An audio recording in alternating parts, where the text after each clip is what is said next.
یہ ہمارے بزرگوں کی عبادتیں لے کے گیا اور وہاں جا کے ان کے سامنے قومی قومی عبادت بیان کر کے کہتا ہے اس پہ فتوا دو. بیچارے گھر بھی جاننے والے, ان کو کیا معلوم کہ اردو کی کتابوں میں کیا لکھا ہے.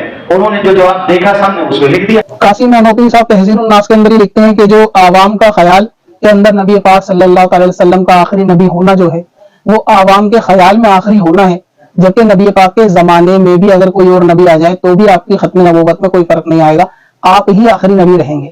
یعنی نبی پاک کا جو آخری ہونا ہے وہ عوام کا خیال ہے, اہل فہم کا خیال نہیں ہے. کوئی اور نبی منصب نبوت پر بھی فائز ہو اس کے باوجود بھی نبی آخری رہیں گے, یہ بات یعنی عقائد کے خلاف بھی ہے اور لاجک کے خلاف بھی ہے.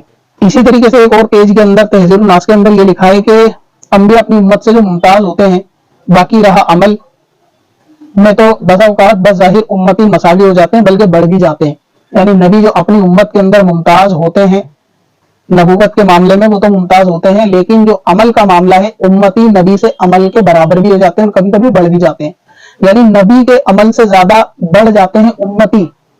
تو کیا یہ امتیوں کے لیے یعنی آپ جیسے حضرات کے لیے امتیوں کے لیے یہ تو شرف کی بات ہوگی کہ آپ کے اعمال تو ایسے ہیں کہ جو نبیوں کے برابر بھی ہو جاتے ہیں اور نبیوں سے بڑھ بھی جاتے ہیں, یعنی امت کے اعمال ایسے بھی ہو جاتے ہیں. تو کیا یہ چیزیں ایمان کا حصہ ہیں؟ اگر یہ بیان کر دی گئی تو اس کے اندر کیا خرابی ہے؟ تو آپ کی پرنٹڈ کتابوں کے اندر چھپی ہوئی ہے.